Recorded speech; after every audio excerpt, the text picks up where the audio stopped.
Good morning from Panhandle Outdoors, America's only daily outdoor TV show. Your source for fishing, hunting, and information for folks who enjoy the great outdoors. Now sit back, relax. It's Panhandle Outdoors.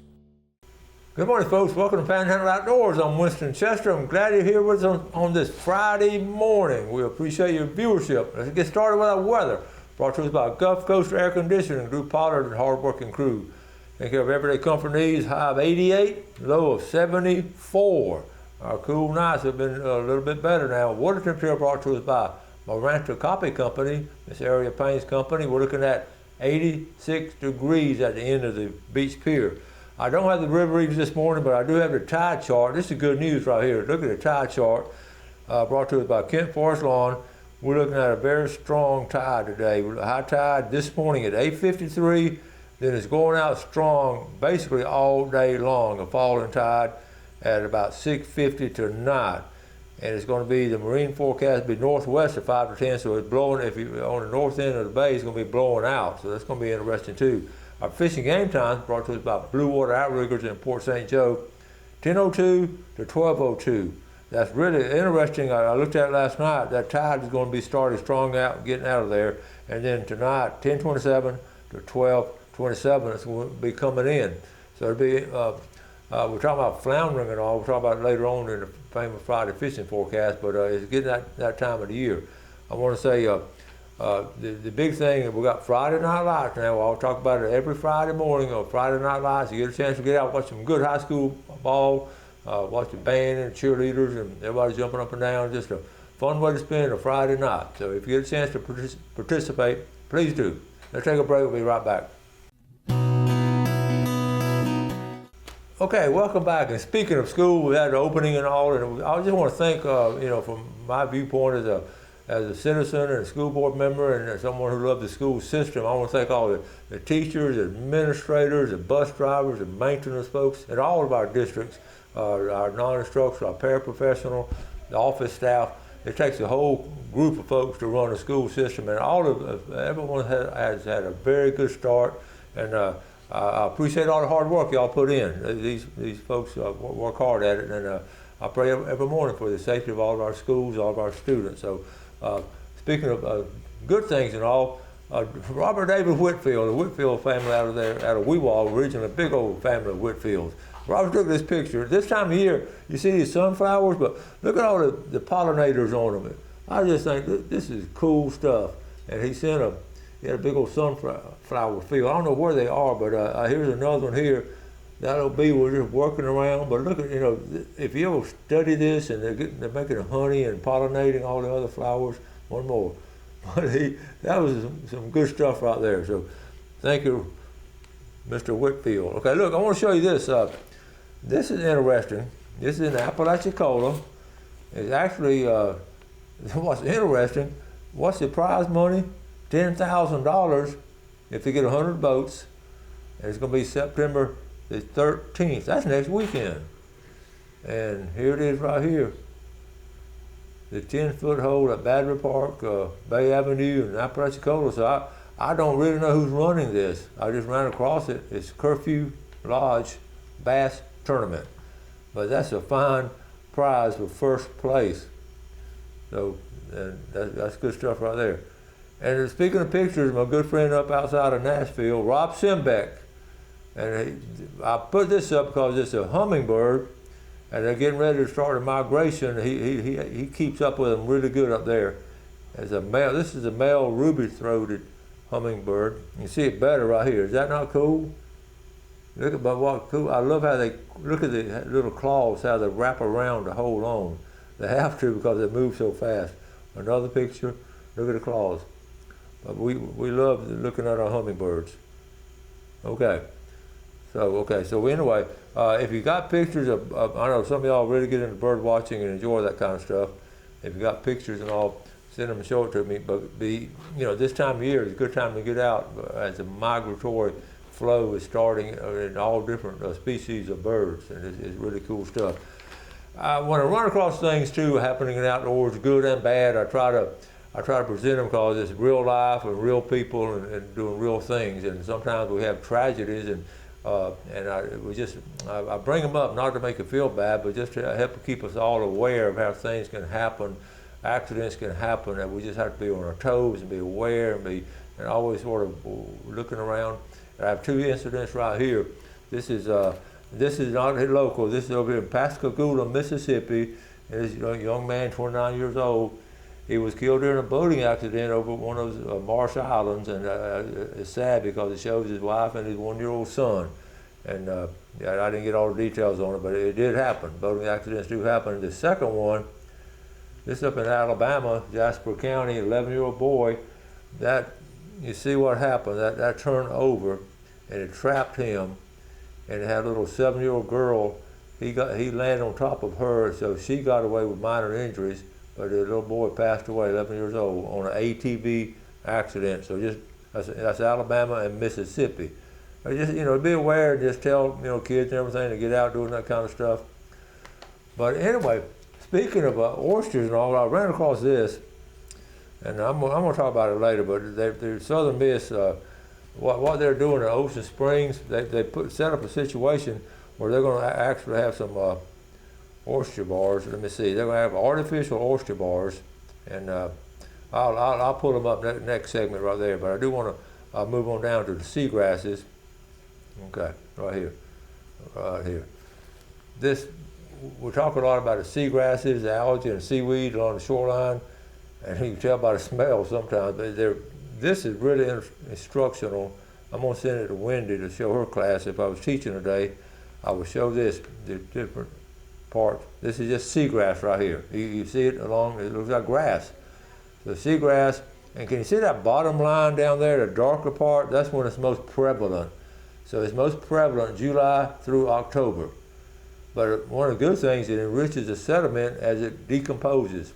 This is all coming from marine biologists, okay? So they know what they're talking about. The red tide, of course, we all know about the red tide. It's a algae bloom. It's natural, but it's prevalent in August through October. So we're going to start seeing some of it pretty soon, I'm afraid. So again, that's a natural phenomenon. And then sargassum, this is good stuff. It's floating. See how y'all see it out there a lot. It's floating out there. The fish love to feed on it, and it's really good stuff. But you can have an allergic reaction to it. But it does smell like rotten eggs. And when is it prevalent? Actually, May through July. So most of it's sort of gone away now. And then the other one, the June grass. And this is sort of what we call algae. That's the June grass right there. And it's really, this is so instructional as far as people telling what it is. It has advantages and disadvantages. It's not grass, it's algae. It's harmless, and it's, again, a good part, some good points to it. And then when's the peak? June, July, and August. Right there in the smack dab summertime. But that's the algae, and it's also called, the technical name for it is June grass, okay? All right, so I like showing those different things like that because those things are so important that we educate the folks about them. So let's take a quick break. We'll be right back.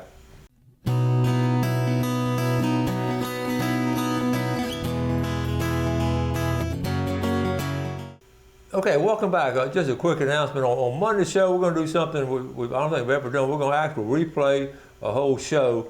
We've replayed different videos and all over the years, but not the whole show. And this is one with Joy Discernia. And the reason we're doing it, when that lightning hit our facility up in Richmond, Virginia, last week, and we just got so far behind. A lot of folks were seeing part of it and not seeing some of the shows. And that show was so good. I got so much good feedback on it. So that's one with Joy Discernia doing Eastern Marine. And I think you're going to enjoy it. I think out of over 5,000 shows, this is only a whole show that we're just going to replay, so some of y'all get a chance to see it because it's so good. And they're a big employee of Gulf County and also of Bay County, and part of our heritage and history. I just love it. I'll move on. I got a lot of stuff I need to cover. Looking for a job this fall? Looking for a campsite? How about this? This is what's cool. You can at St. Joe State Park, and all the state parks have this set up right here.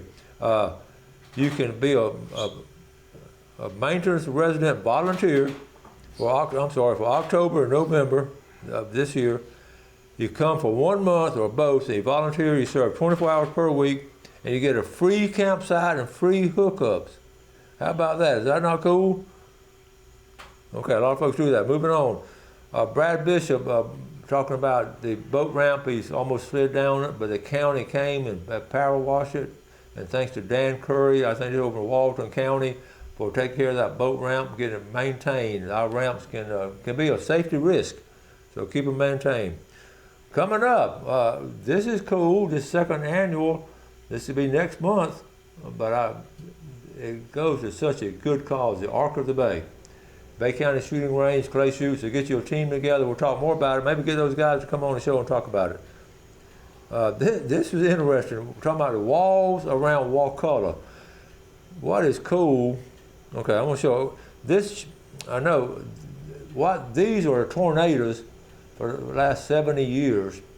So what you see, like that right in the middle, that tornado went all the way across the state. See all those are tracks that are tornadoes. Is that not a cool model? And we're coming up here, and then all through the Panhandle, you see all the ones we've had. Some of them went a long way, some just sort of touched down. But what was cool, that area right there in the middle, that's Wakulla County. And okay, you see Wakulla Springs and all, that has not had any tornado at all in 70 years. Is that not amazing? And the cool story, right here, it's an interesting coincidence that our only non-flooded, non-tornado location in Florida was home to the longest standing tribe known to survive in North America. And it was a Native American tribe that's been there 12,000 years. So they found all the evidence and all. But is that not amazing that that little area there is sort of protected from that? I was just fascinated with that. Okay, I want to move on. I'm going to show you a little, speaking of old videos, I pulled a good friend of mine. I got to say good morning to Ray Howell up in Bluntstown. He called me the other day. People always tell him what to put on the show, and I appreciate it. And Ray wanted to see some cooking videos. And I said, I've shown him before, cooking out different things and all.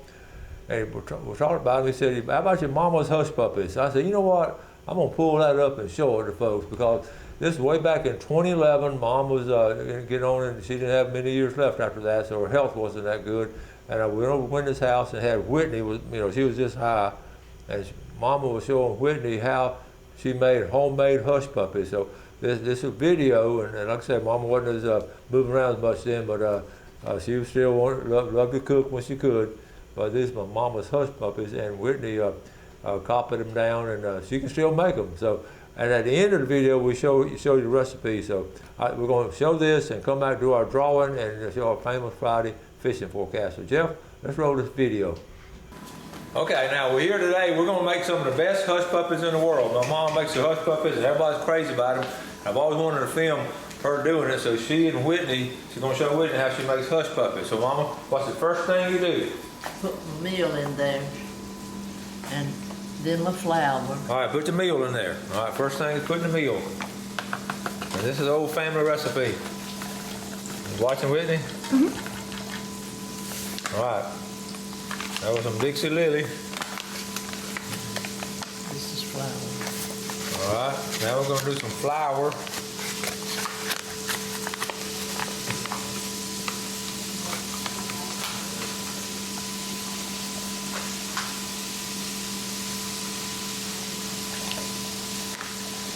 All right. I sift it. How much you put in there? About a cup, a cup full of each. All right, a cup full of each, all right?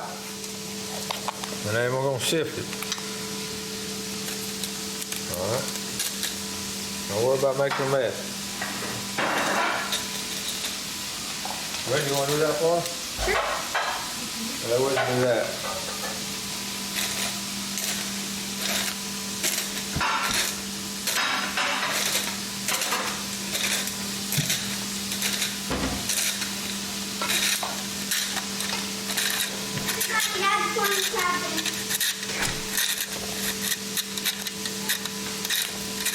All right, got all sifted. All right, now what do you do? Do it like this. Do your hands in it like this. That's right. Do your hands like you're playing. You like that? Yeah. Right? All right, now. Put the onions. All right, we're going to get got onions right here. They put all them in there? Need a spoon. All right, need a spoon. All right. All right, then you stir them up. All right.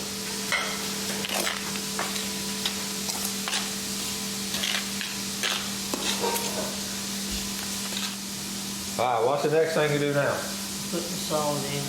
Put a little bit of salt. Okay. Just a little bit.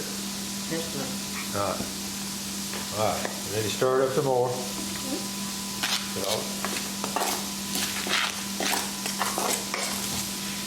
All right. All right. Now, what's the next thing you do? put the buttermilk in it. I'll go ahead and put it. Go ahead. How much you put in? I just have to get it. Okay, go ahead.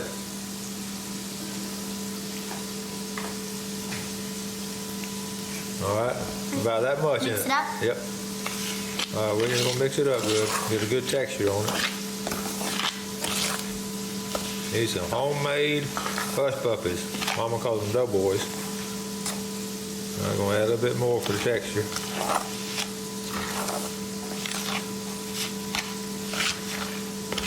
Go ahead and put the egg in it now. The egg? Okay. All right. All right, the egg goes next. You gotta crack it now.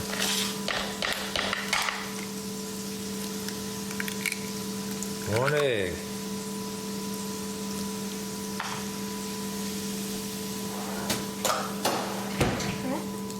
Stir it. All right, stir it up good.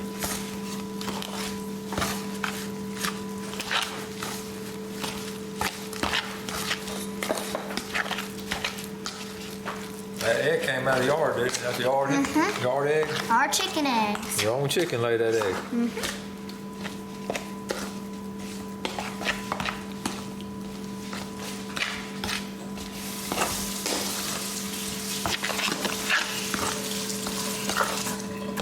They're starting to look good. That's it. Right? All right. Now? That's it. All right, that's all it. All right, this is Mama's hush puppies.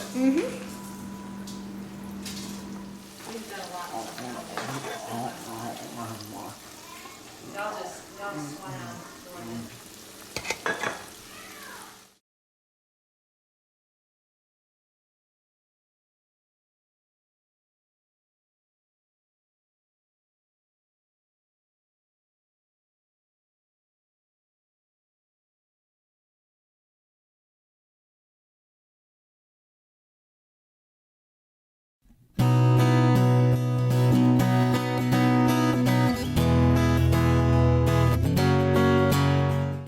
Okay, welcome back. Hope you enjoyed that. It was a special one for me, and that's one of our family archives right there. But you see the recipe, how to do it, and they're good. I can promise you, we love them. So we'll do some more. Thank you, Ray Howell. We'll do some more cooking segments here on the show. Let's do our drawing brought to us by Talking Doc. Let's do really quick. The first one, of course, is Jean's Oyster Bar, and they're always good. I had about a fried mullet plate today, and the winner's going to be from Southport, Susan Hahn. Okay, the winner of the big, $20 gift certificate first. That's going to be from Talking Doc, from Panama City, Patrick Westbrook, and a big red snapper.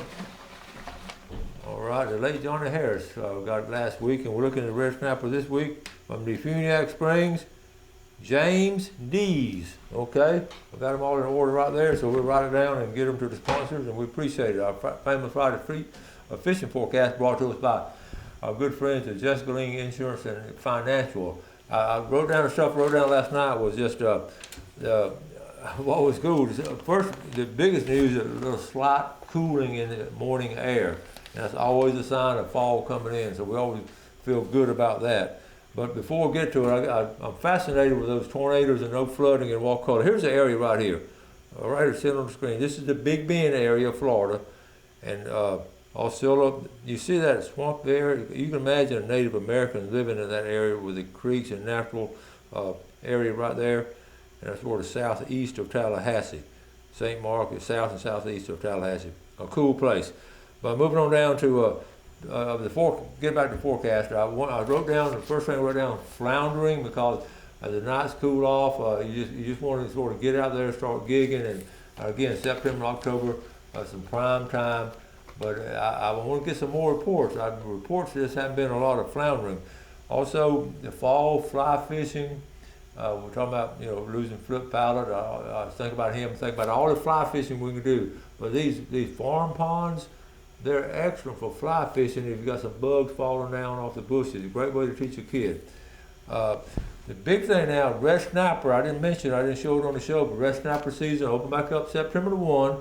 So it's just opened up. It's going to be open up for 14 days.